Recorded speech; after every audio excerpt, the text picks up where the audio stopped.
The Victorian house stood at the end of the cul-de-sac, its paint peeling in long gray strips. Sure. On the porch, the golden retriever sat as if carved from stone. He did not move. He did not shift his weight. For 6 weeks, the porch had been his only world. A sedan rumbled past, tires crunching over loose gravel, but the dog did not turn his head. A neighborhood cat darted across the steps, tail twitching, yet he remained a statue of absolute, frozen intent. His tail was tucked tight against his belly. His focus was singular, locked entirely on the heavy oak door. The brass handle caught the afternoon sun, gleaming with a false brightness that offered no comfort. The dog stared at that metal, his chest rising and falling in a slow, rhythmic cadence. He was waiting for a sound that never came. The house remained sealed. The handle remained still. The dog did not look away. The neighborhood grew restless. They noticed the stillness. A woman from the house across the street walked up the driveway, her footsteps hesitant. She carried a ceramic bowl filled with fresh water and a plate of sliced ham. She set them down 3 feet from the porch steps. The scent of the meat drifted upward, rich and salty in the stagnant air. The dog's nostrils twitched once, a single, involuntary movement. He looked at the plate, then back at the brass handle. He did not move toward it. He did not whine. He simply turned his head away, his gaze returning to the oak door with a renewed, piercing intensity. Days passed. The water in the bowl turned cloudy, gathering dust and dead leaves.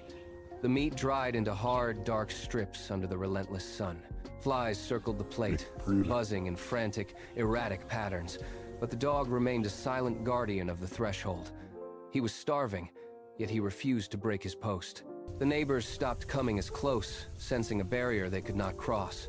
The dog sat, his ribs becoming more pronounced with every passing sunset. Time began to lose its shape around the Victorian house. The mailbox, once a routine stop for the carrier, became a jammed throat of paper. Envelopes wedged against each other, bending and curling as they pushed through the slot, until the metal flap could no longer close. A thick stack of bills and circulars spilled out, tumbling onto the porch to be soaked by the morning dew. The lawn, once trimmed with sharp edges, surrendered to the wild. Dandelion stalks shot up through the gravel path, thick and stubborn. Grass blades grew tall, weaving into a tangled, chaotic mat that swallowed the walkway. The vibrant green of the yard faded into a dull, straw-colored yellow. Shadows stretched longer across the porch, no longer chased away by the rhythmic sound of a lawnmower. The house seemed to settle deeper into the earth, its structure groaning under the weight of neglect. A heavy, stagnant stillness replaced the hum of daily life.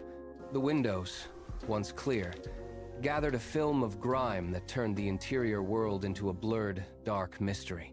The neighborhood watched from behind curtains, the initial assumption of a vacation slowly rotting into a cold, creeping unease. A delivery driver pulled his truck to the curb, his routine interrupted by the sight of the overgrown lawn. He stepped out, gripping a heavy clipboard, and walked toward the porch to drop off a final, overdue package. As he neared the front steps, the air shifted. A thick, cloying stench drifted from the porch, heavy and sweet, cutting through the scent of dry grass. He stopped mid-stride. The smell was unmistakable. It clung to the back of his throat, a sharp, metallic tang that made his stomach churn. He looked at the dog, which remained motionless, its eyes locked on the door, unblinking. The driver took one more step, then recoiled, his hand flying to his nose. The clipboard slipped from his fingers, clattering onto the gravel with a sharp, jarring sound. He did not reach down to retrieve it. His heart hammered against his ribs as he backed away, his gaze darting to the dark, grime-streaked windows. The silence of the house felt heavy, pressing against his ears. He fumbled for his phone, his fingers trembling as he dialed the emergency line. He reported the location, before retreating to the safety of his truck to wait. 10 minutes later, the blue lights cut through the afternoon haze. A police cruiser pulled to the curb, its tires grinding into the asphalt. 2 officers stepped out, their heavy boots crunching against the neglected gravel of the driveway. They moved with practiced efficiency, scanning the overgrown yard and the tangled weeds that choked the path. The golden retriever did not move as they approached. He remained a statue on the porch, his gaze still locked on the heavy oak door. Just The saw it. officers climbed the steps, their presence looming over the porch. One officer stepped forward, his hand resting near his belt as he assessed the scene. He raised a gloved fist and hammered against the wood. The sound was sharp and authoritative, echoing across the quiet neighborhood. He waited. Nothing. No footsteps from within, no movement behind the glass, no voice answering the call. He knocked again, harder this time. The silence that followed was absolute, heavy, and suffocating. The officers exchanged a brief, sharp look, their expressions hardening. The lead officer stepped back, his eyes narrowing as he measured the distance to the lock. He did not waste time with further warnings. He shifted his weight onto his back leg, bracing his core against the frame of the porch. With a sudden, explosive movement, he drove his boot forward, aiming directly for the deadbolt. The impact was violent. The heavy oak groaned under the pressure, the wood screaming as fibers tore and snapped. A sharp, jagged crack echoed through the yard, followed by the sound of metal shearing away from the jamb. The door flew inward, swinging wide on its hinges with a hollow thud against the interior wall. A cloud of dust and stale air puffed out from the darkness of the hallway, swirling in the sudden influx of daylight. The officer stumbled slightly as his momentum carried him across the threshold, his hand instinctively moving to his side. The barrier that had held for 6 long weeks was gone. The house stood open, its interior exposed to the street, yet the silence remained, deeper and more profound than before. The golden retriever shifted, his ears pricking up at the sudden intrusion, his body tensing as he prepared to cross the line that had finally been breached. The golden retriever did not hesitate. His claws clicked sharply against the hardwood floor as he trotted past the officers, his head low, moving with a singular, urgent purpose. The 2 officers followed, their heavy boots landing softly on the dust-covered floorboards. They pulled their flashlights from their belts, the beams snapping on simultaneously. 2 bright, white cones of light cut through the thick, stagnant air, illuminating dancing motes of dust that had been undisturbed for weeks. The hallway stretched out before them, narrow and suffocating. The air felt heavy, carrying a faint, metallic tang that made the officers slow their pace. They swept their lights across the peeling wallpaper and the shadows clinging to the corners of the ceiling. Every step deeper into the house felt like moving through water. The dog kept his pace, his tail held low, his nose twitching as he navigated the dark corridor. He stopped abruptly at the entrance to the study, his body rigid, his ears pinned back against his skull. The officers caught up, their lights converging on the doorframe.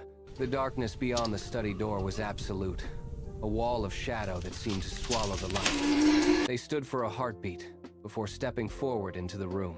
The officers crossed the threshold, their boots scuffing against the floorboards.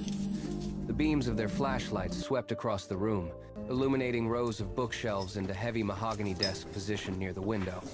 The dog moved ahead, his paws padding softly, until he stopped near the center of the room. The light from the lead officer's torch swung wide, catching the edge of the desk, and then the figure slumped across it. The owner remained motionless, head resting against the dark wood surface. A single sheet of paper lay beneath a hand, the ink fading into the grain of the desk. The officers moved closer, their movements mechanical and cautious. They did not speak. The air in the study was still trapped by closed windows and heavy curtains. One officer reached out, checking for a pulse, his fingers pressing against the neck, then pulling back in a sharp, practiced motion. He shook his head. The other officer stepped toward the desk, his light hovering over the half-written letter. The words were jagged, trailing off into a series of ink blots where the pen had slipped. The dog did not look at the officers. He kept his focus on the mahogany desk, his movements slow and deliberate.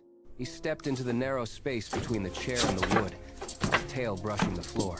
He lowered his head, his wet nose pressing against the paper. He nudged the letter once, then twice, pushing the edge of the sheet until it slid slightly across the desk. He waited. The room remained silent. He nudged it again, harder this time, his breath hitching in his chest. When the figure at the desk did not stir, the dog pulled back, his ears dropping low. He sat on his haunches, his gaze fixed on the motionless hand.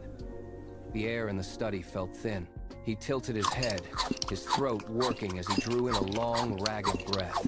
Then, he opened his mouth and released a sound that tore through the stagnant quiet of the house.